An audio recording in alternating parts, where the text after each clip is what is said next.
Good morning, everyone. Welcome to the October 2nd, 2018 meeting of Henderson County Fiscal Court. We are glad you're with us today. We will begin, as we always do, with an invocation. This morning we have with us Kenny Noblet, who is chaplain of the Good News Prison Ministry here in Henderson County. Please stand. Just a couple of moments, want to remind all the folks in the court that we have a Good News Jail and Prison Ministry banquet on November the 1st out at Zion Baptist Church. If you would like more information about that, please see me or Kurt Wiesen and let him know. It's a great opportunity to support the ministry, and we do thank everyone for that support that we've had for 16 years here in Henderson County. So let's go to the Lord in prayer. Father, we do thank you that you have given men and women to do the work of leadership. It is an awesome task, and we know that it is filled with trials and frustrations at times. But God, we pray that you would be with Beth and with Carter and with Stephen and with Bruce and with Brad and Kurt and Charles and George and with Butch as they make decisions that impact the lives of many people. And Father, we thank you that you have given men and women to this community who care deeply about the lives of other people. Encourage them, empower them with wisdom, and we ask, God, that everything be done according to your will and plan. In Jesus' name, amen. Amen. Please join me in the Pledge of Allegiance. I pledge allegiance to the flag of the United States of America and to the republic for which it stands, one nation, under God, indivisible, with liberty and justice for all. Thank you, Chaplain. I appreciate you being here. Mr. Clerk, would you please call the roll? Master Putman. Here. Master Alexander. Here. Master Warren. Here. Master Todd. Here. Master Wilkerson. Here. Gentlemen, you have before you the minutes of the September 18th meeting of Fiscal Court, and after a period of review, I'll entertain a motion to approve those. Move to approve. Second. I have a motion and a second. Any other corrections, additions, or clarifications? Please call for a vote. Master Wilkerson. Aye. Master Todd. Aye. Master Putman. Aye. Master Warren. Aye. Master Alexander. Aye. We have with us this morning, this month's Judges Scholar. It is Mr. Ian Hancock from Bengate Elementary School, and I'd like to ask Ian to join me right here at the front of the room.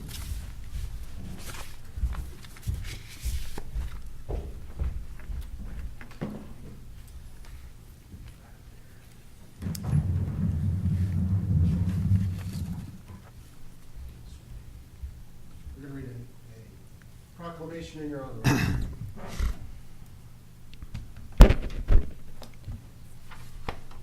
Ian Hancock has been chosen by the Bengate Elementary School to be recipient of the Judges Scholar Award because he made a choice to accept changes that would benefit his education and well-being. Whereas change is not easy, however, Ian's ability to embrace change has led to growth that will only further his successes in life. Whereas success is measured in many different ways, whether it be passing a test, scoring the winning point, achieving a particular goal, or taking necessary steps for overall improvement. And whereas the Henderson County school system could not let Ian's efforts go unnoticed, and whereas the Henderson County Fiscal Court supports the school system and acknowledges these changes as being significant because students, such as Ian Hancock, will be our future leaders. And now, therefore, I, Brad Schneider, County Judge Executive Henderson, join with the Henderson County Fiscal Court to proclaim October 2nd, 2018 as Ian Hancock Day.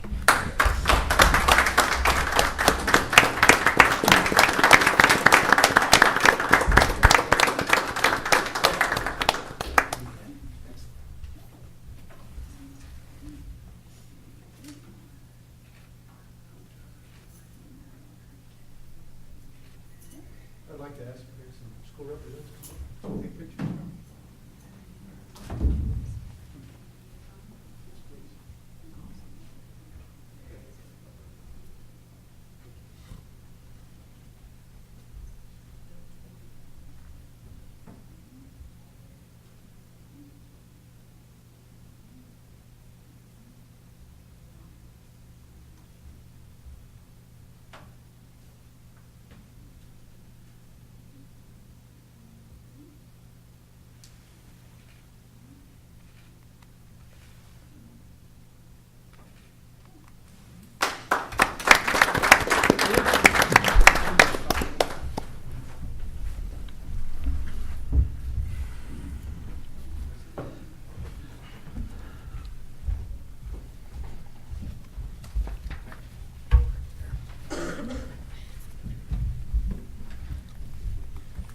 Congratulations, Ian, and it's always good to have a wingman up here for fiscal court meetings, and I can already tell he's conniving with the county attorney on Lord knows what.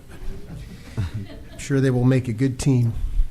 It's that time of year that we are making considerations about our county's health insurance benefits, and we appreciate the help of Peel and Holland, who for many years have advised us. And DJ Story from Peel and Holland is with us today. And if Bill, if you wouldn't mind grabbing that podium, or somebody move that podium back for DJ. He's going to give us an overview of the past year with some potential forecasts and also some recommendations. And I apologize in advance for the quality of the video, DJ. Chris Raymer is gallantly trying to pinch hit for Brent Jacobs today, but I think we can see it clearly enough. And with that, I will turn it over to you. Okay. I don't have a clicker. Do we have a? Oop. Or I can just point to the. Go to the next slide. Whatever works. There you go.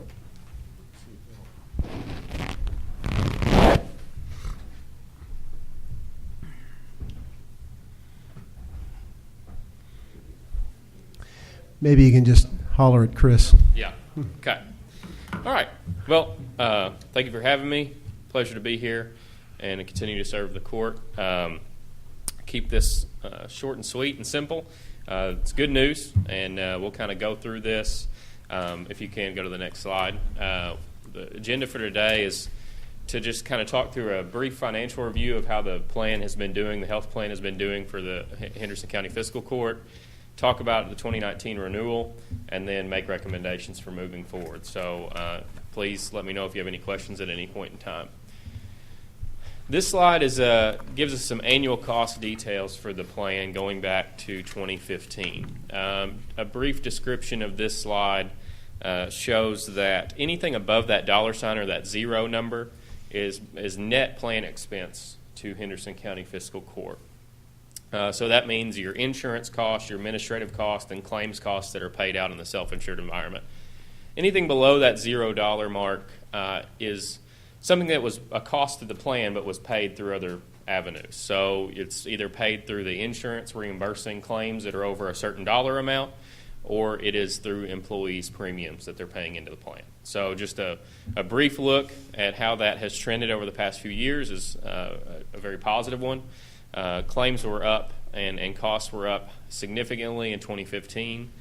We know of that. 2016 started to improve. And then in 2017, we see a dramatic improvement. I'll just point out here is when we really started to dive into that more HRA-style, consumer-driven health plan, give some more money to the employees to utilize health care, but kind of increase those deductibles as well. We've seen a measured impact in that. The other piece of this is that, unfortunately, in the insurance world, nobody really wants to say, but part of it's kind of good fortune. We haven't had the high, huge claims that we've had in the past as well, but I will say that does play a part. We didn't have any high claimants over 100,000 in 2017. We only have one in 2018 currently.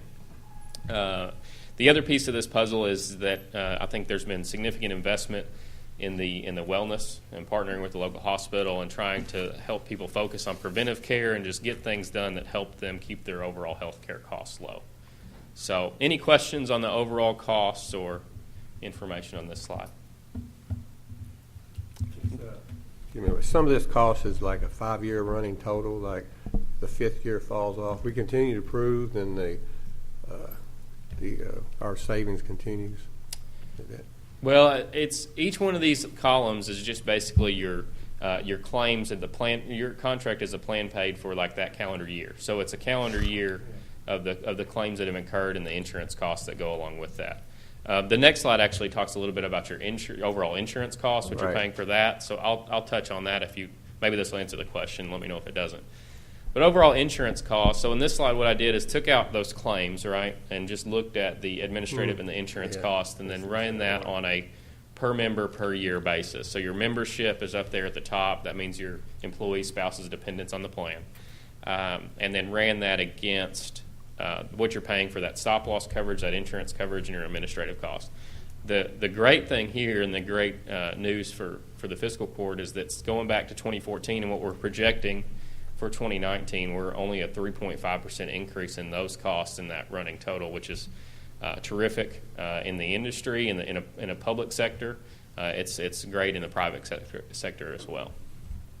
Wouldn't it make sense that where your higher numbers of employees, and now we're down to a lowest number of employees, but our cost per member is actually almost at the lowest point, which is saying a lot, because obviously when you have more members, you should be able to spread the cost over. So to be able to have less members and less cost, we're definitely doing the right thing. Yeah, I think a number of factors, like I mentioned, the consumer-driven plans, the wellness piece, also just not those large claims not hitting. I mean, actuarially speaking, when it comes to claims costs and being self-insured, 1 to 2 out of every 10 years, you're going to have some claims that just come in. It's how you budget appropriately and do things when things are going well that allows you to have further success, which kind of talks about, helps us bring us to where we're going in the future as well. What I will say on this is that I looked back to 2015 on a claims basis, on a per member per year claims basis. We're almost half of where we were in 2015 in a claims perspective as well. So I didn't include that, but that is important to note.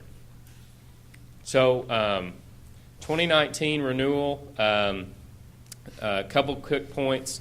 The fixed cost is down, projected down about 4.3% from where they were currently. That includes your insurance and your administrative cost.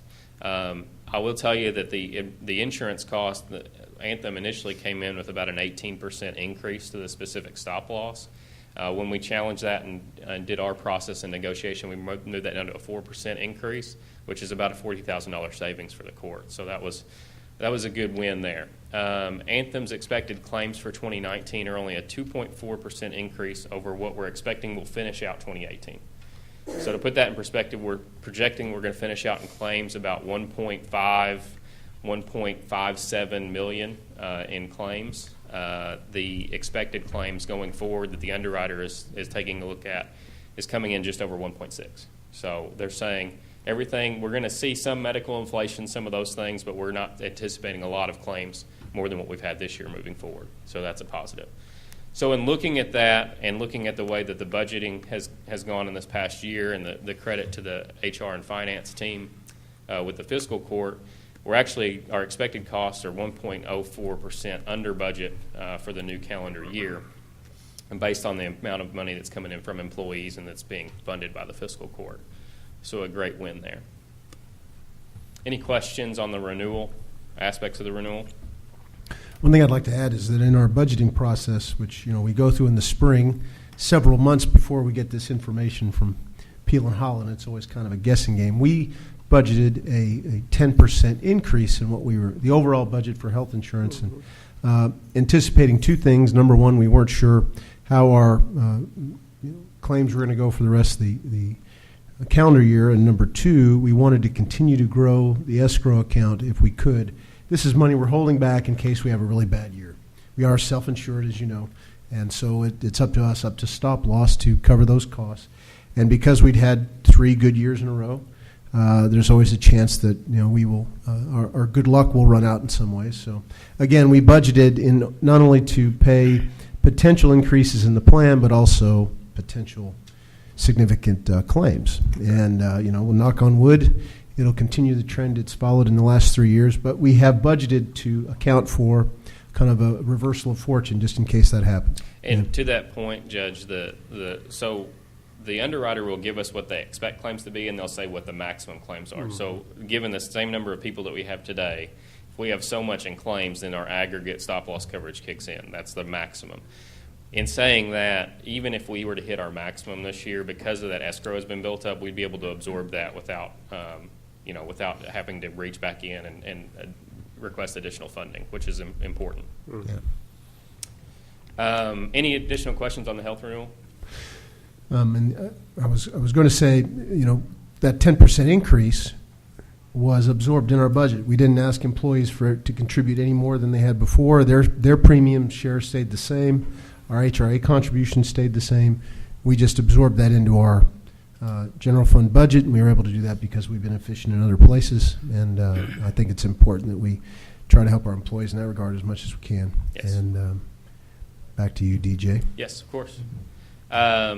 No, it's great, and I would say that that's not the trend nationally or even regionally for employees' costs or to have additional contributions that don't get kind of dried up with healthcare, because the rising cost of healthcare kind of eats into those funds. So that's an important thing to note, and it helps you set aside from the competition as far as attracting and retaining employees and helping with the court's business. So dental and vision, 2019 dental with HRIs, the carrier that has the dental, it is a 5% rate increase. This is a voluntary benefit. It's a 5% rate increase based on the utilization. Ran about 97% of what premiums you paid in or the claims you paid out. That's not necessarily a bad thing, but when you do that, the insurance carrier says we need to bump that up.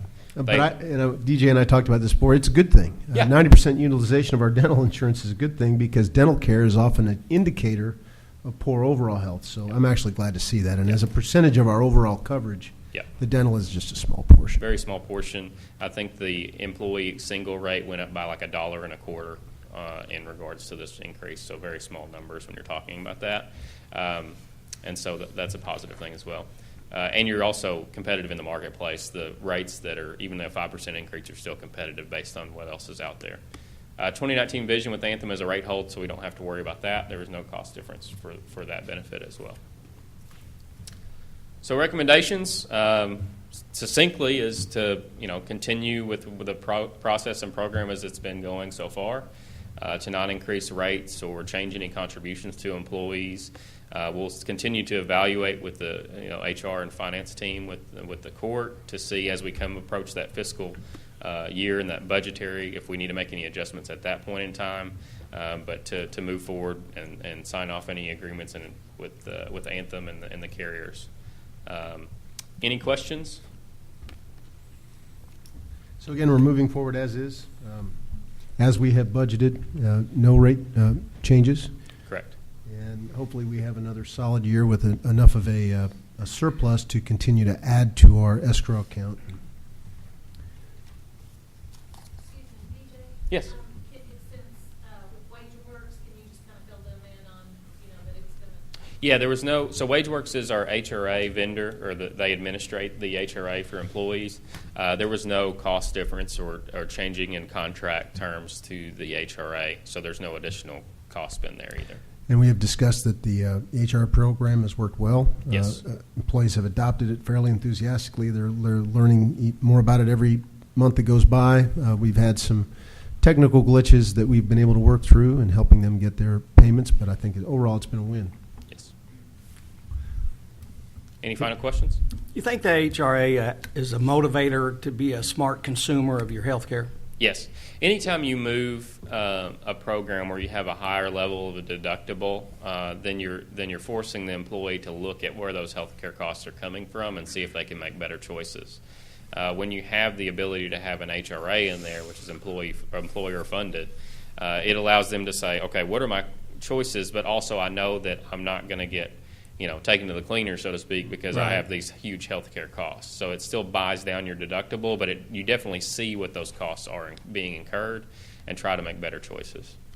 There's like data that supports kind of what you're saying. I think it does too, personally, Yes. but I just kind of wondered if there was some tracking mechanism where y'all had actual proof that it would... To answer your question, when we run our data analytics reporting, we look at, and I don't have the exact numbers for the fiscal court, but when we look at plans that have a PPO style or traditional copay style plan without a higher deductible and ones against a higher deductible, the claims difference for those plan paid claims is significant. I was running one that it's a larger company than Henderson recently, and it was like 40% higher cost that's coming into the plan.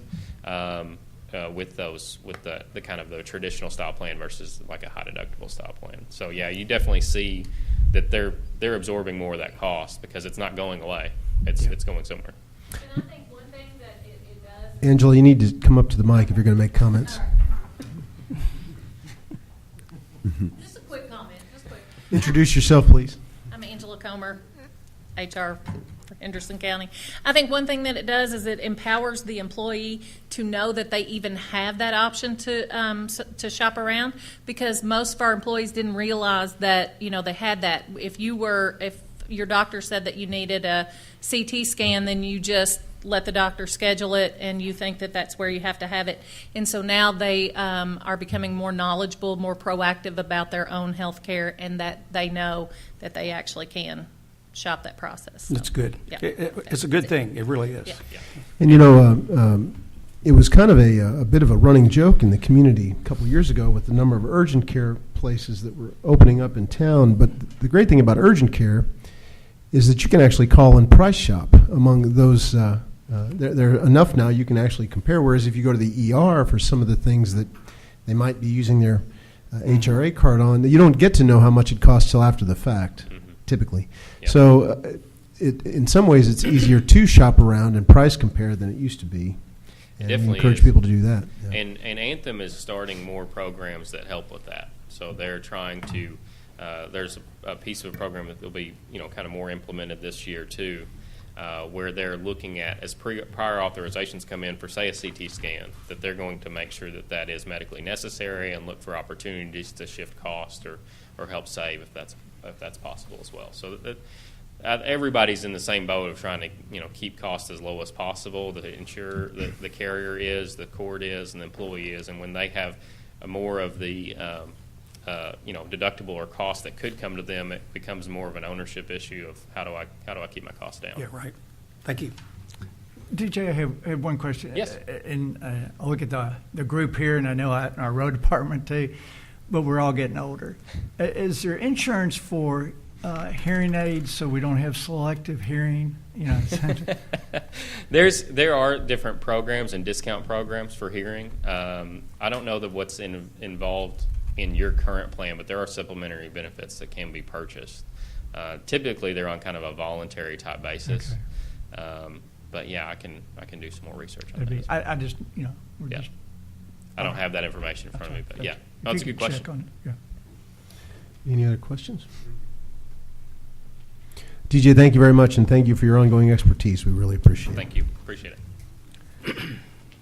So next in your packet is a resolution authorizing the county to sign the annual contracts that provide our benefits and health benefits, for example, with Blue Cross Blue Shield, Peel and Holland.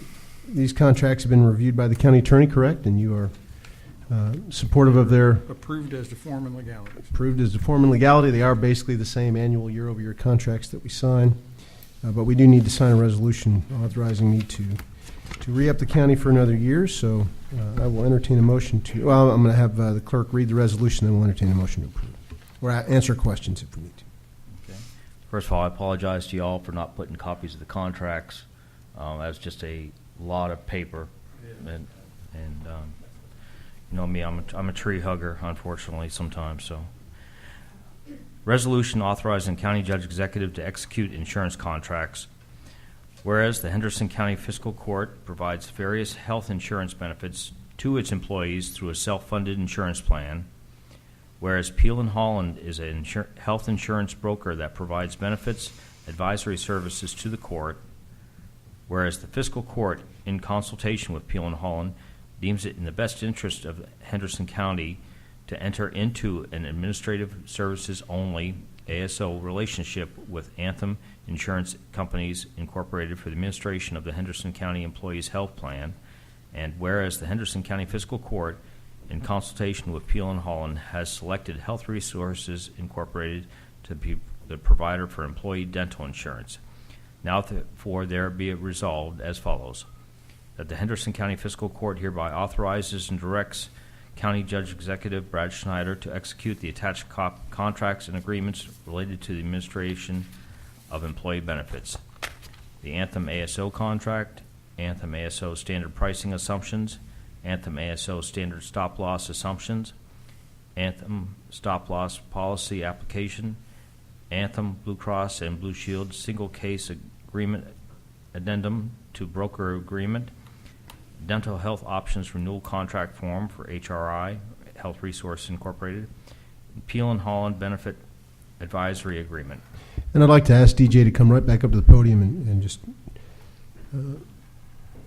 clarify for me and the court once again that the contracts we're signing are for all intents and purposes, the same as they were last year with the pricing adjustments that you described in your presentation, and we are not changing coverages in any fashion there. Correct. Yeah. Yeah. So does anybody have any questions for Gigi about these contracts? Thank you. And entertain a motion to approve that resolution. So move. Second. We have a motion and a second. Any other questions about that? And if you do want to take the time to review all the contracts, we will make them available to you in detail. Mr. Clerk, please take a vote. Okay. Master Wilkerson. Aye. Master Todd. Aye. Master Warren. Aye. Master Alexander. Aye. Master Putman. Aye. Thank you, and thank you again, DJ. You have in your packets, gentlemen, the 2017 unmined coal tax settlement from the Sheriff's Office. I want to review that real quickly. I'll entertain a motion to approve that. Move to accept. Second. Motion and a second. Mr. Sheriff Brady, anything you want to add to that report? Okay. Any other questions? Just call for a vote. Master Wilkerson. Aye. Master Todd. Aye. Master Warren. Aye. Master Alexander. Aye. Master Putman. Aye. Mr. Gold, your report.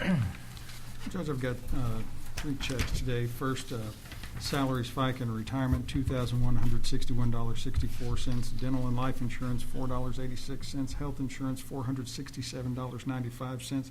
For a total today of $2,634.45, bringing the fiscal year present to date to $42,860.36. And Ian has told me that he's never held $2,600 before, so he's going to hang on to that for a minute and hand it to you. Yeah. Good job letting that go, Ian. Entertain a motion to accept the county attorney's report. So move. Second. We have a motion and a second. Any other questions of Mr. Gold? Please call for a vote. Aye. Master Todd. Aye. Master Warren. Aye. Master Alexander. Aye. Master Putman. Aye.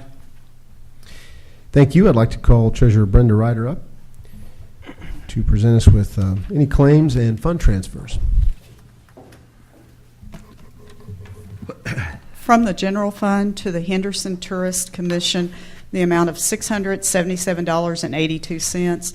This is transferring the July and August hotel tax to the Tourism Commission. And just to remind everybody, we now are collecting that in our agreement and merging the two. The Tourist Commission are creating a merged Tourist Commission. Part of our responsibility in that is to collect the taxes from the hotels that are in the county and relay them to the Tourist Commission. So this is the first time we've had the chance And to it do is that. an appropriation and income budgeted item. So it's basically a flow-through. Yes. Also from the general fund to Deluxe Company in the amount of $926.38. This is to come from the Treasurer's data processing line. This is for checks. Also from the general fund to Randy Tassa in the amount of $745.32. This is for reimbursement of building inspector meeting expenses. From the road fund to Classic Automotive, $9,345.47.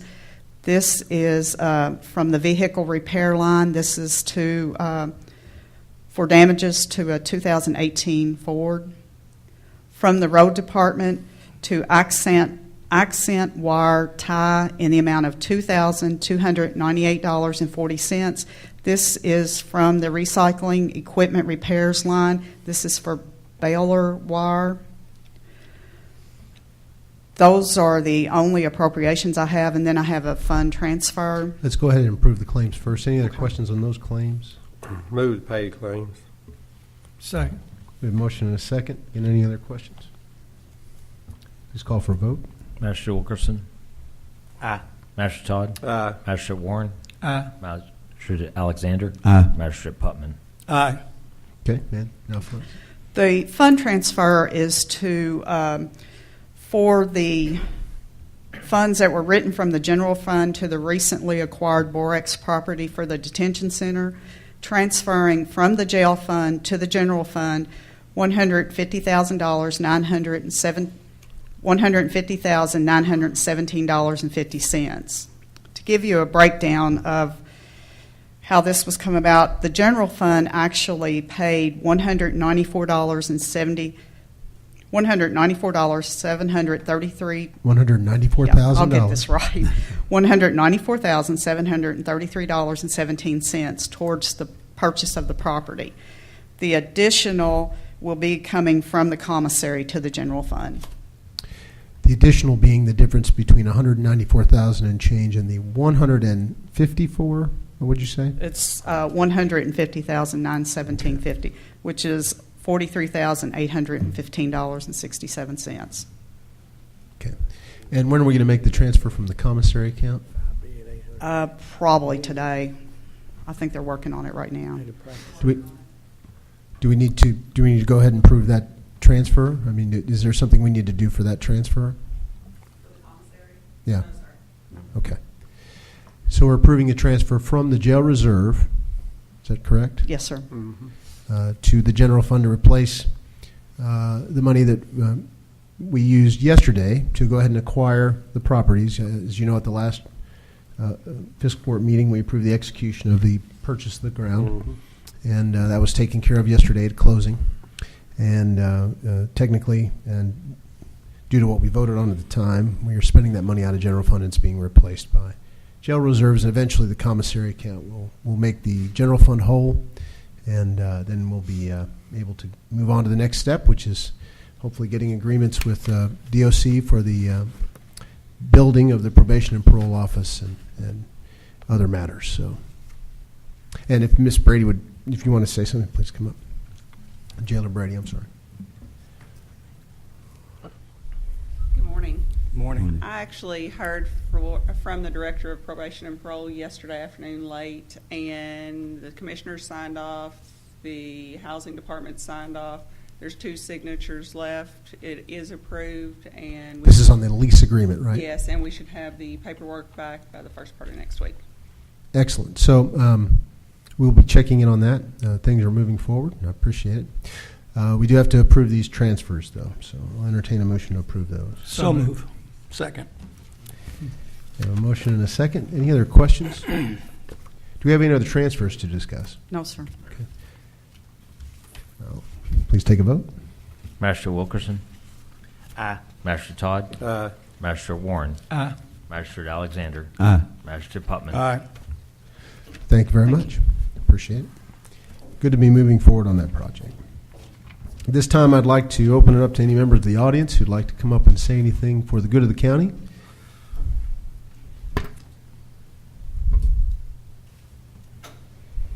Please introduce yourself. Tim Southard. Was talking about insurance. My daughter works for Tri-State Community Clinic, and it's I don't know exactly how it works, but the employer hires them, and then they go to her. She's a nurse practitioner, and they send their employees to her, and they actually issue out the medications and things, and it's a huge cost for the businesses and for the employees too. Maybe something y'all want to look at. Again, I don't know all the details, but I know that she's talked about it, and several companies around town are using them. So We're actually exploring our options on both our wellness program, in which we utilize a visiting nurse from Methodist Hospital, to potentially add some services as you described. We just got to look at costs, and we're looking forward to kind of scoping that out a little bit. So I appreciate your comments. all right. Thank you. Anybody else like to speak for the good of the county? Okay, Magistrate Putman. Thank you, Judge. Well, Ian, I seen you light up when you grabbed that check. You know, I do the same thing. When I get one, I grin big. But in my case, I got to give it away too to banks and stuff. But yeah, I can appreciate that joy you feel when you handle that check. But also, I know the parents got to be proud of him, and I know the principal there. I mean, to get them out of that school that large, you know. And I say this about every time. I don't know that they really realize, Ian, what a big deal it is. I mean, out of that whole school, you're the man. You're the best of the best. You've done set the bar way up there. Any siblings? Yeah, see, pressure's on for them now. But anyway, congratulations. Hope you enjoy your lunch today, and thank you for being here with us. And congratulations to you, too. And all good in the fourth, Judge. Master Warren? Ian, congratulations to you. I told y'all earlier that I had attended Bengate. It's changed over the years and certainly improved, and that's kind of like with your lifestyle. As Bengate School has changed, your life will change, and the most important thing you can do is try to have a positive impact on those around you that you will be associated with, whether it be grade school, high school, or hopefully on to college. I know your family is very proud of you, and one of my, I always try to kind of have a saying, but one of the ones that I liked was, once you get to where you're going, there you are. And if you don't change anything in life, you live to be 65, 75, 80, but the whole thing is, once you get to where you're going, have fun, enjoy it, and make an impact on life. One thing I would like to find out, Judge, Saturday, I guess, I was out there at the recycling. And while I was out there was 2 or 3 people that pulled up. I tried to text Nancy. I don't know if there's any way we can open that back up on Saturdays, but I know the people that I came in contact with that day all were saying, boy, I wish this was open, because in trying to put the things in those containers out there, none of it was going, I won't say none of it, but a lot of it wasn't going in the containers that it was supposed to be. And so somebody's going to sort through all that on Monday, or it would have been this yesterday. I know it costs money to have somebody out there, but with people getting off work, Saturday I would have thought would have been a busier day. But I know it's been closed on Saturday since June. But didn't know if Nancy could come maybe to our next meeting and just say, here's what the issues are, because, just it'd be more accessible. I'll inquire. I'll make it a point. Yeah. And she's doing a great job. This is absolutely nothing but Nancy is doing a fantastic job. So, yeah. Thank you. Master Alexander? Congratulations, Ian, and as well as your parents, because you're all the base of all this, getting set up, and you've got good parents. And the school, congratulations for the school also. Judge, I had a couple of other things I wanted to present to the court. Over the past week or so, I've met with some people out in the little Dixie area, and they were concerned about the speed limit on the road. And I told them what we needed to do. We talked to them, and they wrote a letter. They write a letter to address the court as well as Mr. Hubiak on trying to get a study done on the speed limit.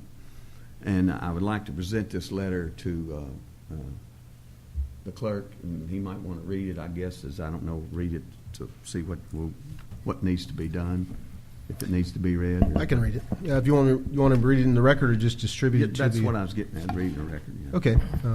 I'd be happy to. This is addressed to Charles Alexander, Magistrate District 3. This is from Susie Gibbons, who I think we all know. It says, Dear Charles, I appreciate the time you, Bill Hubiak, and Jeff Risley took with me earlier this week to consult about our concerns regarding the speed limit on Pritchett Crooks Road. So I'm to understand that you have met with her. Yes, correct. And possible improvements to the road in the area of the hill where the gentleman was killed earlier this month. I think many of you know about that accident. We met at that site. Yeah. It is my belief that if a wider shoulder was to be built on each side of the road at that place, it would allow people traveling in both directions more room to get over and result in a safer situation. In addition to my concern about the width of the road on that hill, I am very concerned about the speed at which people travel this road. My husband and I would like to see a traffic study done to observe speed and traffic volume on Pritchett Crooks Road. Lowering the speed limit to 35 to 40 miles an hour would offer people more reaction time to unforeseen traffic situations, such as buses, farm equipment, and other miscellaneous occurrences. I was taught to anticipate that there is always a tractor coming over every hill in the middle of the road, but those traveling the roads today are often not familiar with a variety of situations that might occur on county roads, such as this at any given time. I recognize that some of these issues are due to traffic violations, but through observation, proactivity, and raising people's awareness, I'm certain we could help prevent another serious accident. Thank you for any consideration you can give in making and living driving out here safer. Regards, Susie Gibbons. And as I understand it, Mr. Hubiak and was able to review the situation she was referring to, and has agreed to the need of maybe bulking up the shoulder of the particular location. So we are actively working on that. We've Correct? got. I was told we have the calls in for the lines to make sure there's not any lines, utilities and stuff. As soon as we get that done, we'll start on that. So we have agreement on this, and we're moving forward. Fair to say. We'll submit this to the record in the minutes. Okay. Also had another letter from them, from the same group. And if you don't mind, I'd like to characterize this because it involves an intersection. I've seen this before today. An intersection of a state road and a county road, and they're asking for some help with some stop signs or traffic control devices that might help at the intersection of County Road 1237 and State Road 1557. And you're going to pass this along to KYTC and Senator Ridley. That's correct. To have them look at this. That intersection is a bit dangerous because it can be hard to see both directions, and if you just glide through the intersection, you might end up right in the path of somebody coming over the top of that hill. And is That's that correct. fair to say? That's It's a correct. lengthy letter. I'd hate to spend all this time That's reading it, fine. but I think I'd just characterize what the situation is. So you were going. This has been referred to state, and they're going to be taking I'd a like look to at get it. this filed with the court and then sent to Dorsey as appropriate people that need to see this. Do you know if it says it was addressed to him? Do you know if he's He's aware. okay? Mhm. So we'll file it. And Bill, Mr. Hubiak, you're familiar with the intersection she's referring to: State Road 1557 and County Road 1237. That intersection. And Mr. Brady, you have something to add? We went out there. We observed at that point, and the county, it's a state situation. And Bill explained to me sometimes it's hard to get the state situation to take it to do what we ask them to do. Sometime I don't know. I might have put it a little blunt, but that's actually the way it is sometimes. So we're going to do what we can do with the county, as in put some rumple strips and stuff on the county section, but we're asking the state if they would do a little better job of lighting and making the public aware of what's going on. Sheriff Brady, you have something to add? I'd just like to add to any of the magistrates, anytime you get a report like this, you'll pass it on to us. We can get out there and work a little radar, make some observations as to traffic volume, how fast they're driving. It's a 55-mile-an-hour zone. You know, they got to be running 60 or better before we're going to write them a ticket. We don't write them at 57. So on speed limit considerations, if you change any speed limits in the county, you can plan on us allowing them to run 5 to 7 miles an hour faster unless they're creating a real hazard the way they're driving. But anytime y'all get a report like this, Charles, if you let us know exactly where that is, we'll Sure. be glad to get out there over the next couple of days and work some radar, try to slow them down a little bit, and y'all can take whatever action you think's appropriate to further that cause. Okay, this Pritchard Crook situation, probably 55 is way too fast on that road, and probably it's no use really running radar on that then, because if they're allowed to go 60, 55, that's too fast. I don't know what you would do in that situation unless we do get it lowered down. Well, I don't disagree with that. My point being is if we go out there and we see that 90% of the traffic's running 45, speed may not be a factor on that hill. It may be I got you. people not getting on. You know, we can show that people are driving slower, they're Right. driving faster. We don't always want to take enforcement action. Sometimes just visibility out there. There's a good spot or two where a deputy could set on the Pritchard Crooks Road. Now, the other intersection it's going to be hard to hide on that.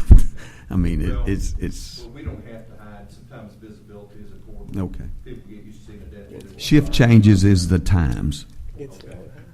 Mining shift changes. Over the next week, we'll try to get somebody Okay. out there. If nothing else, visibility may help. And if we see a problem, we'll run a couple of Okay. citations. Thanks, Sheriff. And, Thank you, and Sheriff. as far as the situation involving the intersection of 1237 and State Road 1557, I'd invite both you and Mr. Hubiak to follow up with KYTC and Senator Ridley in the coming month to see how quickly KYTC is going to be able to maybe address this, or at least go take a look at it and keep the court updated. Okay. And we'll We will. include a copy of this letter in the record as well. Yes. Is that okay? Thank you. Thank you. Okay, Magistrate Wilkerson. Ian, congratulations on your day. Everything's good in District 5. Thank you. Magistrate Todd. Ian, congratulations. You're a fine-looking young man. And I know the parents are proud of you and the school is proud of you. And this is your day forever. It's Ian's day. So take that plaque back to school and show it off and be proud of it. And then I want to thank the road department and solid waste and the Warm Center and all for the cleanup day yesterday. I got a call from a lot of them, and they were appreciative, Niagara and Roberts, and we just appreciate it. Thank you. Everything else is fine, Judge. Thank you. Thank you. Mr. Gold. Judge, things are good and busy in the county attorney's office, but that seems to be pretty standard, and that's kind of how we like it. Ian, I got to tell you, I meet with a whole lot of young people sitting here, and he has been really engaged and really involved, and that's not everybody that sits next to me. He's actually, we had to figure out, I had to explain why unmined coal was getting taxed, because he gave me a look like unmined coal tax. That's a pretty sophisticated question to have. So I thought that was pretty darn good. So I think you've got the potential to do all kinds of great things in the world. And I was thinking about, how everything was impossible until somebody did it. At one point they said it's impossible to fly. And along came the Wright brothers, right? Yeah, and then it's impossible to go in space. And then they went in space. It's impossible to run faster than a 4-minute mile. And now people are doing it all the time. So I want you to dream big, because I think you can do some of those impossible things. Keep doing that. Other than that, all things are good, Judge. Thanks. I was going to say it's impossible to keep Mr. Gold from talking a little extra about, but he just did it. He just did it. Kids. Yeah. I like kids. No, just kidding. I get along with kids a lot better than I do adults. Actually, it's quite brief. It was very nice, and everything he said, Ian, was absolutely the truth. And I congratulate you. Congratulate the family. This is a big deal. Thank you to Ben Gates School for nominating Ian and helping him visit with us today. We look forward to having lunch together. You don't have to go back to school just yet. We're going to enjoy lunch at your favorite restaurant. So I hope you have that mapped out for us later today. Okay, well, got time to figure that out. Looking forward to it. And I think Mr. Gold would say, order extra desserts. He always gives that advice. At the most expensive place you can think of. He's paying. No problem. And but congratulations. This is a big deal. I think Mr. Todd's right. Always think of it as your day forever. And congratulations to Ben Gates School and his classmates and his teachers. With that, I have nothing further to add. I appreciate, again, Peel and Holland's help, and I look forward to moving forward on the construction of the new probation and parole office out of the jail and helping that come to fruition. Without any other additions, I'll entertain a motion to adjourn. Second. We have a motion and a second. All those in favor can leave, and a special thank you to Chris Raymer for pinch hitting today.